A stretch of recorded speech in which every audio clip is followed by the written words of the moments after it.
Petroleum मसनूआत में इजाफा। हुकूमत ने पेट्रोलियम मसनूआत की नई कीमतों का ऐलान कर दिया।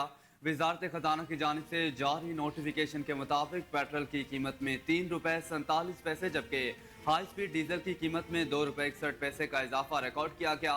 कीमतों में इजाफे के बाद पेट्रोल की नई कीमत ₹256.13 फी लीटर जबकि हाई स्पीड डीजल की नई कीमत ₹260.95 फी लीटर हो गई।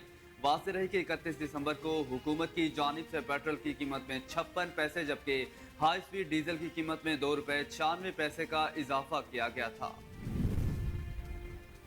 40 फलस्तीनी शहीद। गजा में जंगबंदी मुआहदे के ऐलान के बावजूद इसराइल के मकबूजा पट्टी पर हमला रुक न सके। ताज़ा हमलों में 40 फलस्तीनी शहीद हो गए। गजा की सिविल डिफेंस एजेंसी के मुताबिक बुध को इसराइल और हमास के दरमियान जंगबंदी के मुआहदे के ऐलान के बाद इसराइली हमलों में कम अज कम 40 फलस्तीनी शहीद हुए। एजेंसी के तर्जुमान ने बताया कि जंगबंदी के ऐलान के बावजूद हमले नहीं रुके। इसराइल की जानिब से हमले गजा पट्टी के मुख्तलिफ इलाकों में किए गए, जिनमें से 30 फलस्तीनी सिर्फ गजा में शहीद हुए।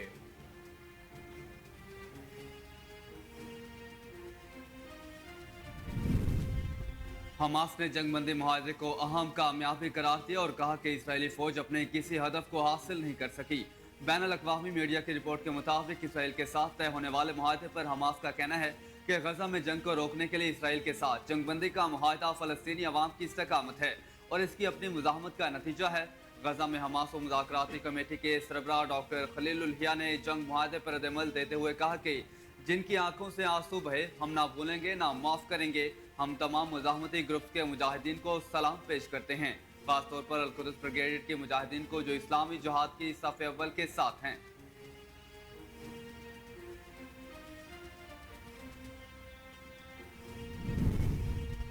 कतरी वज़ीर आज़म ने गजा में जंगबंदी मुआहदे का ऐलान कर दिया। अरब मीडिया के मुताबिक कतरी वज़ीर आज़म शेख मोहम्मद बिन अब्दुर्रहमान की हमास और इसराइली वफूद से मुलाकात हुई। हमास रहनुमा खलीलुल हिया की सरबराही में वफ़द ने कतर और मिस्र की सालसों को जंगबंदी मुआहदे पर अपनी रजामंदी से आगाह कर दिया। दूसरी जानिब इसराइली मीडिया के मुताबिक इसराइली वज़ीर आज़म दोहा में मौजूद मुज़ाकराती टीम के साथ मुसलसल राब्ते में है, जबकि इसराइली फौज ने जनूबी गजा की फिलाडेल्फी राहदारी से इनखला शुरू कर दिया।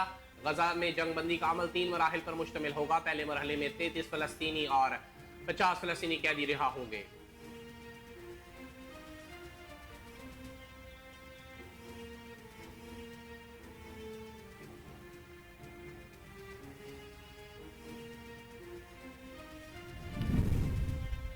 अमरीकी सदर जो बाइडन ने कहा कि हमास और इसराइल के दरमियान जंगबंदी मुआहदे से खत्ते में अमन कायम होगा। अमरीकी सदर जो बाइडन ने इसराइल और हमास के दरमियान जंगबंदी के मुआहदे के बाद मीडिया से गुफ्तगू करते हुए कहा कि मुआहदा अमरीकी सिफारतकारी और मेहनत का नतीजा है। बदलती हुई इलाकाई सूरत हाल के बायस हमास को जंगबंदी पर मजबूर किया। जो बाइडन ने कहा कि मई में पेश किए गए जंगबंदी मुआहदे को दुरुस्त समत में आगे बढ़ाया। जंगबंदी इस वक्त तक जारी रहेगी जब तक मुज़ाकरात जारी रहेंगे।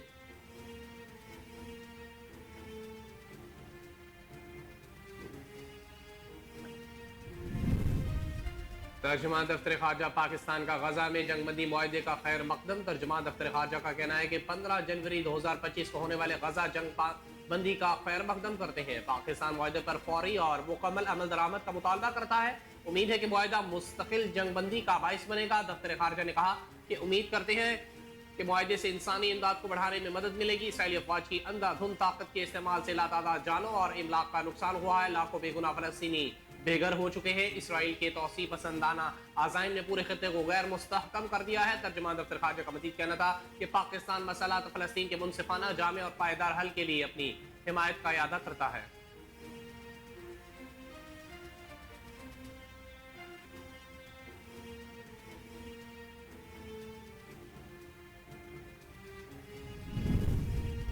अमीर जमात इस्लामी हाफिज नईमुर-रहमान ने गजा जंगबंदी मुआहदे पर रद्द-ए-अमल देते हुए कहा कि अहले गजा सुरखरू हो गए। यह मुआहदा इसराइल की नहीं अमरीका की भी शिकस्त है। अमीर जमात इस्लामी हाफिज नईमुर-रहमान ने कहा कि नेतन्याहू ने हमास को सफ़ाए हस्ती से मिटाने का ऐलान किया था और अब इसराइल ने हमास के सामने झुककर मुआहदा किया। हाफिज नईमुर-रहमान ने कहा कि नेतन्याहू ने मशरिक़ वस्ता की तारीख की खूनी जंग का आगाज़ किया। आज इसी हमास के सामने झुककर जंगबंदी का मुआहदा करना पड़ा। उनका कहना था कि आज अहले गजा सुरखरू हो गए। शोहदा भी अहले गजा के जश्न का नज़ारा कर रहे होंगे। शहीद जिंदा रहते हैं। इस जंग के 47,000 शोहदा भी जिंदा रहेंगे।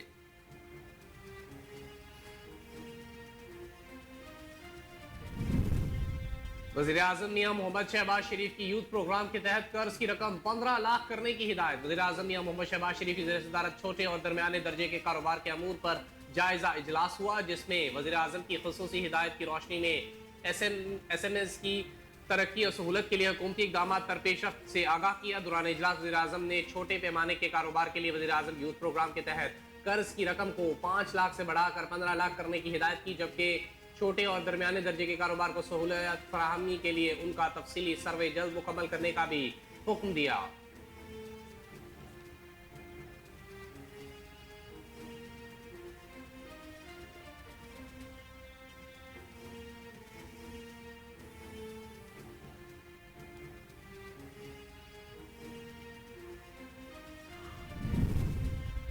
मुल्क भर में सर्दी की शिद्दत बरकरार रही। बालाई इलाकों में कड़ाके की ठंड पड़ी।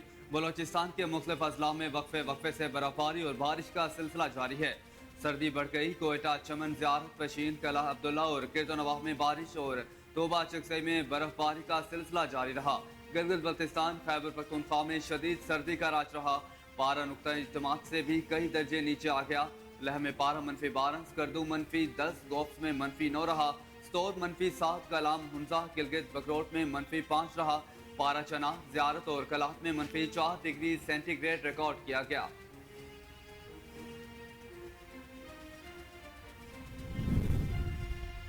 सुप्रीम कोर्ट में 26वीं आईनी तरमीम से मुताल्लिक केस सुनने वाला बेंच टूट गया। 26वीं आईनी तरमीम से मुताल्लिक केस की समाअत जस्टिस मंसूर अली शाह की सरबराही में 3 रुकनी बेंच ने की। समाअत के दौरान जस्टिस मंसूर अली शाह ने रिमार्क्स दिए कि justice Akeel Abbasi Sindh high court में इस केस का फैसला कर चुके हैं। आज केस नहीं चल सकता। पीर को पहले वाला 3 रुकनी बेंच ही केस को सुनेगा। जस्टिस मंसूर अली शाह ने कहा कि केस को चलाने के लिए नया बेंच बनाना पड़ेगा, जिससे पीर को समाअत के लिए मुकर्रर कर रहे हैं। जस्टिस इरफान सादत खान पहले ही बेंच में शामिल थे। फाजिल जज ने कहा मजीद के जायजा लेना है। आर्टिकल 191A के तहत रेगुलर बेंच से इख्तियार समाअत लिया जा सकता है, जिस पर एडिशनल अटॉर्नी जनरल ने इस्तदा की कि हमें थोड़ा वक्त दें।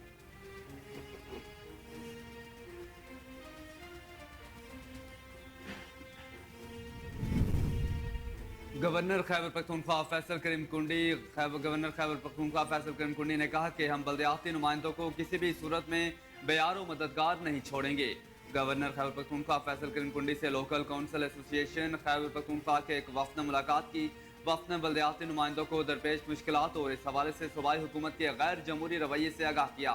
गवर्नर खैबर पख्तूनख्वा फैसल करीम कुंडी ने कहा कि सूबाई हुकूमत 3 साल से बल्दियाती नुमाइंदों के हुकूक पर शब खून मार रही है। ना इख्तियारात दिए जा रहे हैं, ना फंड, और अपने हक के हुसूल के लिए पुरअमन एहतजाज करने वालों पर तशद्दुद भी किया जाता है। ये इंतहाई नामुनासिब गैर जमहूरी रवैया है।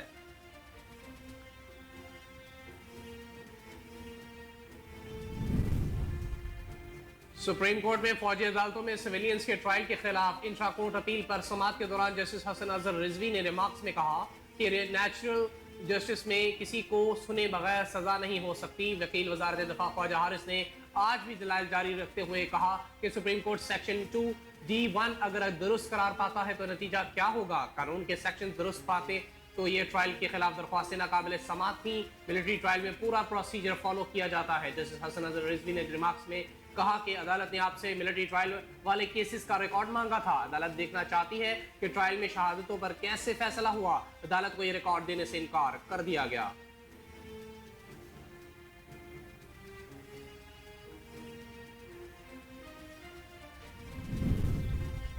अवामी मुस्लिम लीग और साबिक विफाक के वजीर शेख रशीद अहमद ने कहा कि दुआ है पाकिस्तान में आइन और कानून को इज्जत मिले। सुप्रीम कोर्ट के बाहर मीडिया से गुफ्तगू करते हुए शेख रशीद का कहना था कि इस वक्त मुल्क में बहरान है। मुझे नतीजा पाकिस्तान और आवाम की बेहतरी में निकलता दिखाई नहीं दे रहा। दुआ है नतीजा पाकिस्तान और आवाम की बेहतरी में निकले। उन्होंने कहा कि बैन अवी सतह पर पाकिस्तान की तज़हीक हो रही है। हमें पाकिस्तान की इज्जत में सिर्फ मुल्क के अंदर नहीं बाहर भी चाहिए। ओवरसीज पाकिस्तानियों को वोट का हक दिया जाए। साबिक विफाकी वजीर का कहना था कि आज मिलिट्री कोर्ट की वजह से हमारे केसेस की समाअत सुप्रीम कोर्ट में नहीं हो सकी।